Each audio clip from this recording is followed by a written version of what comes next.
ಎಲ್ಲ ಆದರಣೀಯ ದೃಶ್ಯ ಮಾಧ್ಯಮದ ಬಂಧುಗಳು ಹಾಗೂ ಪತ್ರಿಕಾ ಮಾಧ್ಯಮದ ಬಂಧುಗಳಿಗೆ ಯಕ್ಷಧ್ರುವ ಪಟ್ಲ ಫೌಂಡೇಶನ್ ಟ್ರಸ್ಟ್ ರಿಜಿಸ್ಟರ್ಡ್ ಮಂಗಳೂರು ಇದರ ಪರವಾಗಿ ಆತ್ಮೀಯವಾದ ಸ್ವಾಗತವನ್ನು ಬಯಸ್ತಾ ಇದ್ದೀನಿ. ಅಭಿಯಾನದ ಪ್ರಯುಕ್ತ ಕರೆದಂಥ ಪತ್ರಿಕಾಗೋಷ್ಠಿಯಲ್ಲಿ ನಮ್ಮ ಜೊತೆ ಯಕ್ಷಧ್ರುವ ಪಟ್ಲ ಫೌಂಡೇಶನ್ ಟ್ರಸ್ಟಿನ ಸ್ಥಾಪಕ ಅಧ್ಯಕ್ಷರಾದಂತಹ ಪಟ್ಲಗುತ್ತು ಸತೀಶ್ ಶೆಟ್ಟಿ ಅವರಿದ್ದಾರೆ. ಅಮೆರಿಕ ಘಟಕವನ್ನು ಸ್ಥಾಪಿಸುವಲ್ಲಿ ಬಹಳ ಮುತುವರ್ಜಿ ವಹಿಸಿ ಆ ಘಟಕದ ರೂವಾರಿಗಳು ಹಾಗೂ ನಾಡಿನ ಯುರೋಪ್ ಯಕ್ಷಗಾನ ಅಭಿಯಾನದ ರೂವಾರಿಗಳುಗಳಾದಂತಹ ಗೌರವಾನ್ವಿತ ವಾಸುವೈತಾಳರು ಜೊತೆಗಿದ್ದಾರೆ. ಹಾಗೂ ನಮ್ಮ ಜೊತೆ ಯಕ್ಷಧ್ರುವ ಪಟ್ಲ ಫೌಂಡೇಶನ್ ಟ್ರಸ್ಟ್ ರಿಜಿಸ್ಟರ್ಡ್ ಮಂಗಳೂರು ಕೇಂದ್ರೀಯ ಸಮಿತಿಯ ಕೋಶಾಧಿಕಾರಿ ಅವರಾದಂತಹ CA ಸುಜೀಶ್ ಕುಮಾರ್ ಅವರಿದ್ದಾರೆ. ನಾನು ಟ್ರಸ್ಟಿನ ಪ್ರಧಾನ ಕಾರ್ಯದರ್ಶಿ ಪುರುಷೋತ್ತಮ ಕೆ ಭಂಡಾರಿ. ಮುಂದಿನ ವಿವರಗಳನ್ನು ನಮ್ಮ ಸ್ಥಾಪಕ ಅಧ್ಯಕ್ಷರಾದ ಪಟ್ಲಗುತ್ತು ಸತೀಶ್ ಶೆಟ್ಟಿ ಅವರು. ಎಲ್ಲ ಪತ್ರಿಕಾ ಮಾಧ್ಯಮ ಹಾಗೂ ದೃಶ್ಯ ಮಾಧ್ಯಮದ ಬಂಧುಗಳಿಗೆ ಪೂರಕವಾದ ಸ್ವಾಗತವನ್ನು ಬಯಸುತ್ತಾ, ನಿನ್ನೆ ತಾನೇ ದುಬೈ ಪ್ರವಾಸ ಮುಗಿಸಿ ನಾವಿಲ್ಲಿ ಬಂದಿದ್ದೇವೆ. ನಾಳೆ ಅಂದರೆ ಜೂನ್ 15ನೇ ತಾರೀಕು ನಾಳೆ ಬೆಳಿಗ್ಗೆ 7 ಗಂಟೆಗೆ ನಾವು ಲಂಡನ್ ಪ್ರವಾಸ ಕೈಗೊಳ್ಳಲಿಕ್ಕಿದ್ದೇವೆ. ಯಕ್ಷಧ್ರುವ ಪಟ್ಲ ಫೌಂಡೇಶನ್ ಟ್ರಸ್ಟಿನಿಂದ ಜೂನ್ 17ರಿಂದ ಅಂದರೆ 15ಕ್ಕೆ ನಾಳೆ ಹೊರಟು 17ರಿಂದ 30ರ ತಾರೀಕಿನವರೆಗೆ ಲಂಡನ್ನಲ್ಲಿ ಇರ್ತೇವೆ. ಆಮೇಲೆ ಆಗಸ್ಟ್ ತಿಂಗಳಲ್ಲಿ ಬೇರೆ ಯುರೋಪ್ ಪ್ರವಾಸವನ್ನು ಕೈಗೊಳ್ಳಲಿಕ್ಕಿದ್ದೇವೆ. ಇದರ ಎಲ್ಲ ವಿವರಗಳನ್ನು ಮತ್ತೆ ವಾಸುವೈತಾಟರು ಕೊಡಲಿಕ್ಕಿದ್ದಾರೆ. ಯಕ್ಷಗಾನ ಬೇರೆ ಬೇರೆ ರೂಪದಲ್ಲಿ ನಾವು ಬೇರೆ ಬೇರೆ ದೇಶಗಳಲ್ಲಿ ಅದನ್ನು ಬೆಳೆಸಬೇಕು. ಬೇರೆ ಪಾಶ್ಚಾತ್ಯ ಸಂಸ್ಕೃತಿಯಲ್ಲಿ ಕೂಡ ನಮ್ಮ ಕರಾವಳಿಯ ಅಥವಾ ಭಾರತದ ಸಂಸ್ಕೃತಿ ಏನೆಂಬುದನ್ನು ತೋರಿಸಬೇಕೆಂಬುದು ನಮ್ಮ ಆಶಯ ಕೂಡ ಹೌದು. ಪಟ್ಲ ಫೌಂಡೇಶನ್ ಟ್ರಸ್ಟಿನ ಆಶಯ ಕೂಡ ಅದೇ ಹೌದು.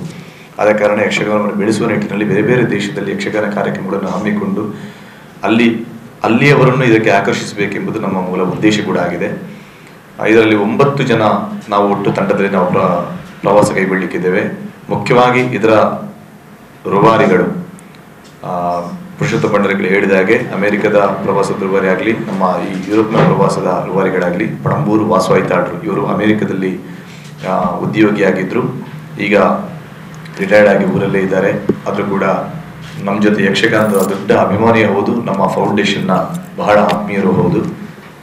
ಅದರ ನೇತೃತ್ವವನ್ನು ಅವರು ವಹಿಸಿಕೊಳ್ಳಲಿಕ್ಕಿದ್ದಾರೆ. ಪ್ರೊಫೆಸರ್ ML ಸಾಮುಗರು ಇದರಲ್ಲಿ ಮುಖ್ಯ ಕಲಾವಿದರಾಗಿ ನಮ್ಮ ಜೊತೆ ಇರಲಿಕ್ಕಿದ್ದಾರೆ. ಇವತ್ತು ಇಲ್ಲಿ ಬರಬೇಕಿತ್ತು, ಸ್ವಲ್ಪ ಟ್ರಾಫಿಕ್ ಸಮಸ್ಯೆಯಿಂದ ಸ್ವಲ್ಪ ತಡ ಆಗುತ್ತೆ ಅವರು ಬರುವಾಗ.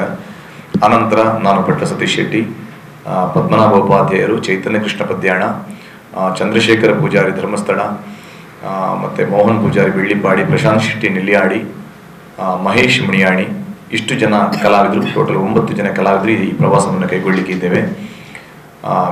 ಬೇರೆ ಬೇರೆ ಒಂದು 5-6 ಪ್ರದರ್ಶನ ನಾವು UK ಮಾಡಲಿಕ್ಕಿದ್ದೇವೆ. ಅದರಲ್ಲಿ ನಮಗೆ ಮುಖ್ಯವಾಗಿ ಅಲ್ಲಿಯ ಸಂಪೂರ್ಣ ಜವಾಬ್ದಾರಿಯನ್ನು ನಮ್ಮ ಗಣಭಟ್ರು ಅಂದರೆ ಕನ್ನಡಿಗರು UK ಅದರ ತಂಡದ ನೇತೃತ್ವವನ್ನು ವಹಿಸಿಕೊಳ್ಳಲಿಕ್ಕಿದ್ದಾರೆ. ಕನ್ನಡಿಗರು UK ಇದು ಬಹಳ ಮುಖ್ಯವಾದ ವಿಚಾರ. ಎಲ್ಲ ಅದರ UKಯ ಜವಾಬ್ದಾರಿಯನ್ನು ಅವರು ವಹಿಸಿಕೊಳ್ಳಲಿಕ್ಕಿದ್ದಾರೆ. ಅದರ ಜೊತೆಗೆ ಅವರಿಗೆ ಸಾಥ್ ಕೊಡಲಿಕ್ಕೆ ದೇವಿಕಾ ರಾವ್ ಅವರು ಸಪರೇಟ್ ಆಗಿ ದೇವಿಕಾ ರಾವ್ ಕೂಡ ನಮಗೆ ಈ ಪ್ರವಾಸಕ್ಕೆ ನಮಗೆ ಮುಖ್ಯ ಮುತುವರ್ಜಿ ಅದರ ಡೀಟೇಲ್ಸ್ ಅನ್ನು ವಾಸುವೈತಾಟರು ಕೊಡ್ತಾರೆ ನಮಗೆ. ಇವರಿಗೂ ನಾವು ಈ ಮೂಲಕ ಅಭಿನಂದನೆಗಳನ್ನು ಅರ್ಪಿಸ್ತಾ ಇದ್ದೇವೆ. ನೀವೆಲ್ಲ ದೃಶ್ಯ ಮಾಧ್ಯಮ ಹಾಗೂ ಪತ್ರಿಕಾ ಮಾಧ್ಯಮದ ಬಂಧುಗಳು ನಮಗೆ ಎಲ್ಲ ರೀತಿಯಲ್ಲಿ ಸಹಕಾರ ನೀಡಿದಿರಿ. ಪ್ರತಿಯೊಂದು ವಿಚಾರದಲ್ಲೂ ಕೂಡ ಈ ಕಲೆಯನ್ನು ಬೆಳೆಸುವ ಉದ್ದೇಶದಿಂದ ಕೂಡ ನೀವುಗಳು ತುಂಬ ಹೃದಯದಿಂದ ನಮಗೆ ಇದಕ್ಕೆ ಸಹಕಾರ ನೀಡಬೇಕಾಗಿ ನಿಮ್ಮಲ್ಲಿ ವಿನಂತಿಸಿಕೊಳ್ಳುತ್ತಾ, ಈ ಪ್ರವಾಸದ ರೂಪುರೇಷೆಗಳು ಹೇಗೆ ಮತ್ತೆ ಅಲ್ಲಿ ಯಾವ ರೀತಿಯ ಕಾರ್ಯಕ್ರಮಗಳು ಎನ್ನುವುದನ್ನು ಪಣಂಬೂರು ವಾಸುವೈತಾಳರು ನಿಮಗೆ ವಿವರಿಸಲಿಕ್ಕಿದ್ದಾರೆ. ಭಾಗವತರು ಹೇಳಿದ ವಿಷಯಗಳಿಗೆ ಇನ್ನು ಸ್ವಲ್ಪ ವಿಸ್ತಾರವಾಗಿ ಸ್ವಲ್ಪವನ್ನೇ ಹೇಳ್ತೇನೆ.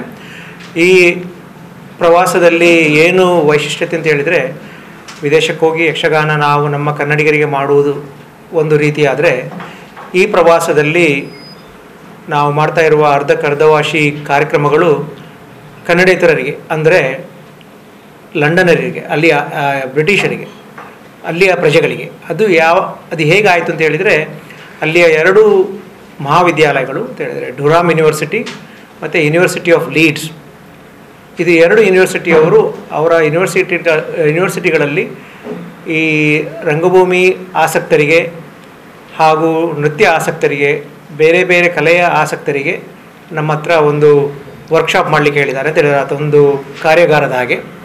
ಇದರಲ್ಲಿ ನಮ್ಮ ಕಲಾವಿದರು ಬಣ್ಣಗಾರಿಕೆಯಿಂದ ಹಿಡಿದು ಕುಣಿತ, ಅಭಿನಯ ಇದನ್ನೆಲ್ಲ ಅವರಿಗೆ ಮಾಡಿ ತೋರಿಸಲಿದ್ದಾರೆ.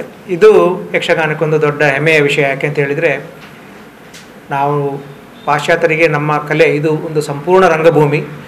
ಇಂಥ ರಂಗಭೂಮಿಗೆ ಒಂದು ವಿಶ್ವದಲ್ಲೇ ಒಂದು ಸ್ಥಾನಮಾನ ಬರಬೇಕು, ಆಗಲೇ ನಾವು ಯಕ್ಷಗಾನ ವಿಶ್ವಗಾನ ಅಂತ ಹೇಳೋ ಮಾತಿಗೆ ಬೆಲೆ ಬರ್ತದೆ. ಆ ಪ್ರಯತ್ನದಲ್ಲಿ ಪಟ್ಲ ಫೌಂಡೇಶನ್ ಅವರ ಈ ಅಭಿಯಾನ ತುಂಬ ಪ್ರಯೋಜನ ಆಗಲಿದೆ ಅಂತೇಳಿ ನನ್ನ ಅಭಿಪ್ರಾಯ. ಇನ್ನು ನಮಗೆ ಇಲ್ಲಿ ಸಹಕರಿಸಿದವರು ಇವರು ಹೇಳಿದ ಹಾಗೆ ಕನ್ನಡಿಗರ ಯುಕೆ ಅಂತ ಹೇಳುವುದು ಒಂದು 3,000 ಕನ್ನಡಿಗರ ಒಂದು ಬಳಗ. ಅದರ ಅಧ್ಯಕ್ಷರಾದಂಥ ಗಣಪತಿ ಭಟ್ ಅವರು, ನಮ್ಮ ಹೊನ್ನಾವರದವರು, ಅವರು ತುಂಬ ಮುತುವರ್ಜಿ ತಗೊಂಡು ನಮಗೆ ವೀಸಾವನ್ನು ಸುಲಭದಲ್ಲಿ ಆಗುವ ಹಾಗೆ ಮಾಡಿಕೊಟ್ಟಿದ್ದಾರೆ. ಇನ್ನು ಅಲ್ಲಿ ಇರುವ 7-8 ದಿವಸ ನಮ್ಮನ್ನು ಉಳಿಸಿಕೊಂಡು ಈ 2 ಮಹಾವಿದ್ಯಾಲಯಗಳಲ್ಲಿ ಅವಕಾಶ ಮಾಡಿಕೊಡ್ತಾ ಇರುವವರು ನಮ್ಮ ಕಾಟಿಪಳ್ಳದವರಾದಂಥ ದೇವಿಕಾ ರಾವ್ ಅವರದು ದೇವಿಕಾ ಡ್ಯಾನ್ಸ್ ಥಿಯೇಟರ್ ಅಂತ ಹೇಳುವ ಒಂದು ಸಂಸ್ಥೆ ಇದೆ. ಆ ಸಂಸ್ಥೆಯ ಮೂಲಕ ನಾವು ಈ 2 ಮಹಾವಿದ್ಯಾಲಯಗಳಲ್ಲಿ ಈ ಕಾರ್ಯಕ್ರಮಗಳನ್ನು ಮಾಡಲಿದ್ದೇವೆ. ಇನ್ನು ಮುಂದೆ ಆಗಸ್ಟಲ್ಲಿ ನಡೆಯಬೇಕಾದಂಥ ನಮ್ಮ ಯುರೋಪ್ ಅಭಿಯಾನದಲ್ಲಿ 4-5 ದೇಶದಲ್ಲಿ ಆಸಕ್ತಿಯನ್ನು ತೋರಿಸಿದ್ದಾರೆ. ಒಂದು 2 ದೇಶದಲ್ಲಿ ಡೇಟನ್ನು ಫಿಕ್ಸ್ ಮಾಡಿದ್ದಾರೆ. ಉಳಿದ ದೇಶಗಳಲ್ಲಿ ಡೇಟನ್ನು ಫಿಕ್ಸ್ ಮಾಡ್ತಾರೆ. ಅದರ ಮೇಲೆ ನಾವು ಈ ಲಂಡನಿಂದ ಬಂದ ಕೂಡಲೇ ಶೆಂಜನ್ ವೀಸಾವನ್ನು ತಗೊಂಡು ಅಲ್ಲಿಗೆ ಹೋಗಿ ಆ 4-5 ದೇಶಗಳಲ್ಲಿ ಪ್ರದರ್ಶನ ಮಾಡುವ ಅವಕಾಶವನ್ನು ಉಪಯೋಗಿಸಲಿಕ್ಕಿದ್ದೇವೆ. ಜೂನಲ್ಲಿ ಅಂದರೆ ಈ 15 ದಿವಸದಲ್ಲಿ, ಆಗಸ್ಟ್ ನಾಳೆ 15ರಿಂದ 30ರವರೆಗೆ ಇದು ಯುಕೆಯಲ್ಲಿ 5-6 ಕಾರ್ಯಕ್ರಮಗಳು. ಆನಂತರ ಪುನಃ 1 ತಿಂಗಳು ನಾವು ಅಲ್ಲಿ ಗ್ಯಾಪು. ಅಲ್ಲಿ ಊರಿಗೆ ಇಂಡಿಯಾಕ್ಕೆ ಬಂದು, ಅಂದರೆ ನಮ್ಮ ಪಟ್ಲ ಫೌಂಡೇಶನ್ ಈ ಕಾರ್ಯಕ್ರಮಗಳ ಬ್ಯುಸಿಯಿಂದಾಗಿ ನಮಗೆ ಯುಕೆ ವೀಸಾ ಮಾತ್ರ ಈಗ ಸಾಧ್ಯತೆ ಆಗಿದೆ. ಆನಂತರ ಶೆಂಗನ್ ವೀಸಾಕ್ಕೆ ನಮಗೆ ಹೋಗಲಿಕ್ಕೆ ಅಪ್ಲೈ ಆಗಲಿಲ್ಲ. ಯಾಕಂತ ಹೇಳಿದ್ರೆ 24ಕ್ಕೆ ಯುಕೆ ವೀಸಾ, ನಮಗೆ ಮೇ 24ಗೆ ಯುಕೆ ವೀಸಾ. ಆನಂತರ ಪಟ್ಲ ಫೌಂಡೇಶನ್ನ ಅಡ್ಯಾರ್ ಗಾರ್ಡನ್ನ ಕಾರ್ಯಕ್ರಮ ಮತ್ತು ದುಬೈಯ ಕಾರ್ಯಕ್ರಮಗಳಿಂದಾಗಿ ನಾವು ಎಲ್ಲ ಕಲಾವಿದರು, ಹಿಮ್ಮೇಳದ ಪದ್ಮನಾಭ ಉಪಾಧ್ಯಾಯರಿಂದ ಚೈತನ್ಯ ಕೃಷ್ಣ ಪದ್ಯಾಣ ಆಗಲಿ ದುಬೈಗೆ ಹೋಗಿದ್ರು. ನಾನು ಕೂಡ ದುಬೈಯಲ್ಲೇ ಇದ್ದೆ ಒಂದು 10 ದಿವಸಗಳಿಂದ. ನಮಗೆ ಆ ವೀಸಾದ ಅಪ್ಲೈ ಮಾಡಲಿಕ್ಕೆ ಆಗಿಲ್ಲ. ವೀಸಾ ಅಪ್ಲೈ ಮಾಡಿದರೆ ನಮ್ಮ ಪಾಸ್ಪೋರ್ಟಲ್ಲಿ ಬ್ಲಾಕ್ ಆಗುತ್ತೆ. 15 ದಿವಸ ಪಾಸ್ಪೋರ್ಟ್ ಅವರು ತಗೊಳ್ತಾರೆ ನಮ್ಮ ಕೈಯಿಂದ. ನಮಗೆ ದುಬೈಯ ಕಾರ್ಯಕ್ರಮಕ್ಕೆ ತೊಂದರೆ ಆಗುತ್ತೆ. ಆದ ಕಾರಣ ಆ ಶೆಂಗನ್ ವೀಸಾಕ್ಕೆ ನಮಗೆ ಹೋಗ್ಲಿಕ್ಕೆ ಆಗಿಲ್ಲ. UK visa main, Schengen visa UK visa ಸಿಕ್ಕಿದ್ರೆ ಸಿಕ್ಕುತ್ತೆ ಅಂತೇಳಿ. ಹಾಗಾಗಿ ಅದು ಆನಂತರ ಬಂದು, ಇಲ್ಲದಿದ್ರೆ ಒಂದೇ ಟೂರಲ್ಲಿ ನಮ್ಮ ಪ್ರವಾಸ ಆಗ್ತಿತ್ತು ನೀವು ಹೇಳಿದ ಹಾಗೆ. ಈಗ ಯುಕೆಗೆ ಹೋಗಿ ನಾವು ಬಂದು ಪುನಃ ಶೆಂಗನ್ ವೀಸಾ ಮಾಡಿ ಜರ್ಮನಿ, ಫ್ರಾನ್ಸ್, ಪ್ಯಾರಿಸ್ ಅಂತೇಳಿ ನಾವು 5-6 ದೇಶಗಳಲ್ಲಿ ಪ್ರವಾಸ ಕೈಗೊಳ್ಳಿಕ್ಕಿದ್ದೇವೆ. ಯಕ್ಷಗಾನ ಅಂದರೆ ಮಾತುಗಾರಿಕೆಯನ್ನು ಬಿಟ್ಟು ಇಲ್ಲ, ಅದರ ಒಂದು ಇಂಟಗ್ರಲ್ ಪಾರ್ಟ್ ಆದದ್ದರಿಂದ ಮಾತುಗಾರಿಕೆಯನ್ನು ಉಳಿಸಿಕೊಂಡೇ ನಾವು ಪ್ರದರ್ಶನ ಕೊಡುವುದು. ಆದರೆ ಕತೆಗೆ ಪೂರಕವಾದ ಅಗತ್ಯವಾದಂಥ ಕೆಲವು ಮಾತುಗಾರಿಕೆಗಳನ್ನು ಮಾತ್ರ ಉಳಿಸಿಕೊಂಡು ಆ ಮಾತನ್ನು ಆಡುವಾಗ ಸಾಧ್ಯವಿದ್ದಟ್ಟು ಅದಕ್ಕೆ ಪೋಷಕವಾಗಿ ಬಾಡಿ ಲ್ಯಾಂಗ್ವೇಜ್, ಈಗ ನಿನ್ನನ್ನು ನಾನು ಕೊಲ್ಲುತ್ತೇನೆ ಅಂತ ಮಾಡುವಾಗ ಈ ಆಂಗಿಕ ಅಭಿನಯವು ಸ್ವಲ್ಪ ಕಮ್ಯುನಿಕೇಟ್ ಮಾಡ್ತದೆ. ಹಾಗಾಗಿ ನಾವು ಆಡಿದ ಎಲ್ಲ ಕನ್ನಡ ಶಬ್ದಗಳು ಅವರಿಗೆ ಅರ್ಥ ಆಗದಿದ್ದರೂ ಕೂಡ ಟೋಟಲಿ ಏನು ಹೇಳಿದ್ದಾನೆ ಅನ್ನೋದನ್ನು ಅವರು ಗ್ರಹಿಸುವುದಕ್ಕಾಗ್ತದೆ. ಈ ಪ್ರಯತ್ನವನ್ನು ಮಾಡಬೇಕು. ಮತ್ತು ಭಾಷೆಯನ್ನು ಬಿಟ್ಟು ಮಾಡಿದ ರೂಪಕ ಪ್ರಯೋಗಗಳು ಕೂಡ ಅದು ಯಕ್ಷಗಾನಕ್ಕೆ ಪೂರ್ಣ ನ್ಯಾಯವನ್ನು ಕೊಡುವುದಿಲ್ಲ ಅನ್ನೋದು ನಮ್ಮ ಅಭಿಪ್ರಾಯವೇ.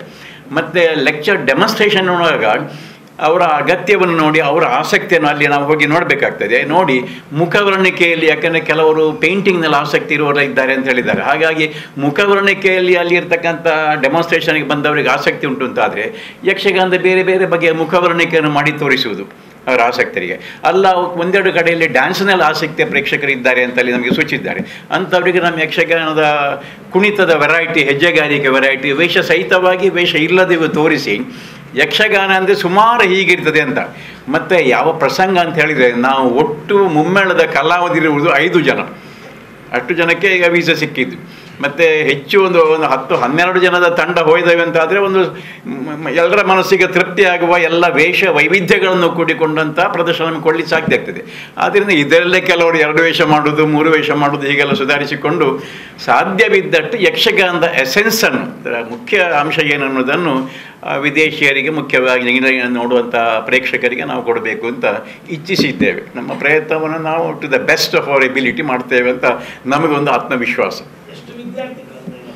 ವಿದ್ಯಾರ್ಥಿಗಳು ಅವರು ನಮಗೆ ಕರೆಕ್ಟಿಗೆ ಪಿಕ್ಚರ್ ಸಿಗಲಿಲ್ಲ, ಇಂಥ ಸೆಂಟರ್ನಲ್ಲಿ ಉಂಟು ಅಂತ ಹೇಳಿದ್ದಾರೆ. ಮತ್ತು ಯಕ್ಷಗಾನವೇ ಫ್ಲೆಕ್ಸಿಬಲ್ ಥಿಯೇಟರ್ ನಿಮಗೆ ಗೊತ್ತಿರುವ ಹಾಗೆ. ಹಾಗಾಗಿ ಸಮಯ ಸಂದರ್ಭವನ್ನು ನೋಡಿಕೊಂಡು ಅವರ ಅಗತ್ಯವನ್ನು ಗಮನಿಸಿ ಅದಕ್ಕೆ ಅವರಿಗೆ ಹೆಚ್ಚು ಸಂತೋಷ ಆಗುವ ರೀತಿಯಲ್ಲಿ ನಾವು ಅಡ್ಜಸ್ಟ್ ಮಾಡಿಕೊಂಡು ನಮ್ಮ ಪ್ರೊಡಕ್ಷನ್ ಕೊಡ್ತೇವೆ ಅಂತ ಯೋಚನೆ ಮಾಡಿದ್ದೇವೆ ನಾವು.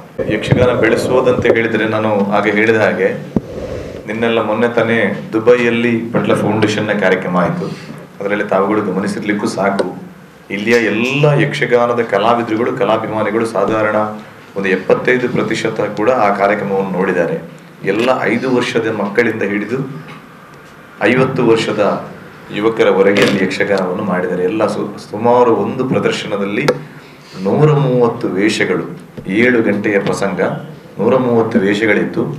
ಅದು ಎಲ್ಲವೂ ಅಲ್ಲಿಯವರೇ, ದುಬೈಯ ಮಕ್ಕಳೇ, ಊರಿನವರೇ, ಅದರ ಬೇಸ್ ಊರೇ.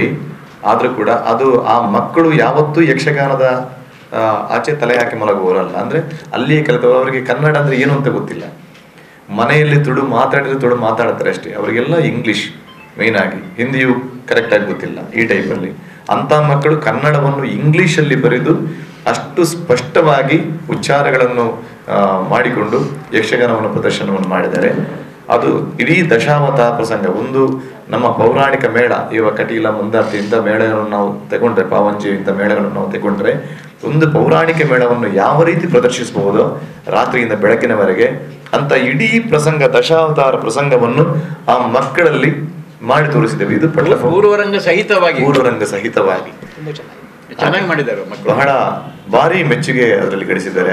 ಎಲ್ಲ ಪ್ರತಿಯೊಂದು ವಿಷಯದಲ್ಲಿ ಕೂಡ ಚೌಕಿಯಲ್ಲಿ ಸಾಂಪ್ರದಾಯಬದ್ಧವಾಗಿ ಏನಂತ ಹೇಳಿದ್ರೆ, ಹಿರಿಯ ಹಿಮ್ಮೇಳದವರಿಗೆ ಅಥವಾ ಗುರುಗಳಿಗೆ ಆ ಗೆಜ್ಜೆಯನ್ನು ಇಟ್ಟುಕೊಂಡು ಹೋಗಿ ಆ ಮಕ್ಕಳು ಯಾವ ರೀತಿ ನಮಸ್ಕಾರ ಮಾಡಬೇಕು ಎನ್ನುವಲ್ಲಿಂದ ತೊಡಗಿ, ಒಂದು ಪ್ರತಿಷ್ಠಿತ ಮೇಳಗಳಲ್ಲಿ ಈಗಲೂ ಕೋಡಂಗಿ ವೇಷ ಇಲ್ಲ. ನಿಮಗೆ ಮೊದಲು ಒಂದು 5 ವರ್ಷಕ್ಕಿಂತ ಮೊದಲು ಕಟೀಲು ಮೇಳ ಅಥವಾ ಇನ್ನಿತರ ಮೇಳದಲ್ಲಿ, ಕಟೀಲು ಮೇಳದಲ್ಲಿ ಈಗಲೂ ಇದೆ ಕೋಡಂಗಿ ವೇಷ. ಸ್ವಲ್ಪ ಮಟ್ಟಿಗೆ ಕಾಲಮಿತಿ ಆದ ನಂತರ ಸ್ವಲ್ಪ ಮಟ್ಟಿಗೆ ನಾವು ತೋರಿಸ್ತಾ ಇದ್ದೇವೆ ಬೇರೆ ಪ್ರಸಂಗ. ಬೇರೆ ಕೆಲವು ಮೇಳಗಳಲ್ಲಿ ಅದು ಕೂಡ ಇಲ್ಲ. ಈಗ ಇಲ್ಲಿ ಆ ಕೋಡಂಗಿ ವೇಷಗಳನ್ನು ಕೂಡ ತೋರಿಸಿದ್ದಾರೆ. ಬಾಲಗೋಪಾಲ, ಮುಖ್ಯಶ್ರೀ ವೇಷ, ಪೇಟಿಗೆ ಶ್ರೀ ವೇಷದಿಂದ ಹಿಡಿದು ದೇವೇಂದ್ರನ ಇದು ಸಭಾ ಕ್ಲಾಸು, ಪೌರಾಣಿಕ ಪರಂಪರೆ, ಯಕ್ಷಗಾನದ ಯಾವುದೆಲ್ಲ ಪರಂಪರೆಗಳಿದೆಯೋ ಆ ಎಲ್ಲ ಪರಂಪರೆಗಳನ್ನು ಅದರಲ್ಲಿ ತೋರಿಸಿದ್ದೇವೆ. ರಾವಣ ವಧೆಯಲ್ಲಿ ಕಪಿಗಳು ಯಾವ ರೀತಿ ರಾಮನ ಜೊತೆ ಸೇರ್ತಾರೆ, ರಾಮನಲ್ಲಿ ಯಾವ ರೀತಿ ಭಿನ್ನಯಿಸ್ತಾರೆ ಎನ್ನುವಲ್ಲಿ ಮಟ್ಟಿಗೆ ಆ ಮಕ್ಕಳದನ್ನು ಪ್ರದರ್ಶಿಸಿ ತೋರಿಸಿದ್ದಾರೆ. ಅಂದ್ರೆ ಹೃದಯ ಮುಟ್ಟುವ ಹಾಗೆ, ಪ್ರತಿಯೊಬ್ಬ ಕಲಾಭಿಮಾನಿಗೂ ಹೃದಯ ಮುಟ್ಟುವ ಹಾಗೆ ಅದನ್ನು ಮಾಡಿ ತೋರಿಸಿದ್ದಾರೆ.